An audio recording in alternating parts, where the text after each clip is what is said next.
সুখ, দুঃখ এবং শক্তি, এই তিনটি হলো সংসারের ত্রিদেবের মতো।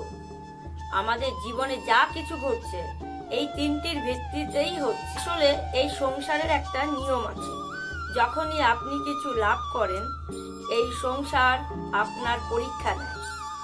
এটা জানার জন্য আপনার পরীক্ষা নেয় যে আপনি যা কিছুই লাভ করেছেন আপনি কি আদৌ সেটা যোগ্য কি না।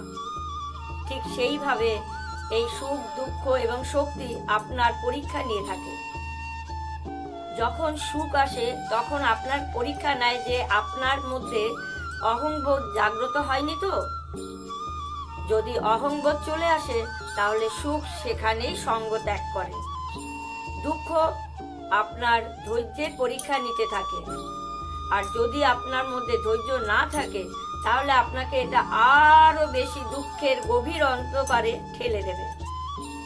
সেখানে শক্তি পরীক্ষা নেয় আপনার বিনম্রতা। যদি আপনি বিনম্র না হন তাহলে হয় এই শক্তি আপনার সঙ্গ ত্যাগ করবে, নয় এই শক্তি বিনম্রতার অভাবে আপনার পতনের কারণ হতে পারে। এই সংসারে যে কোনো ব্যক্তি যিনি এই পরীক্ষায় উত্তীর্ণ হয়ে থাকেন এই জীবনে তিনি সাফল্য লাভ করতে পারেন। আসুন সকলে আমরা দুহাত তুলে বলি, নিতাই গৌর সীতানাথ প্রেমানন্দে হরি হরি বল। রাধে রাধে।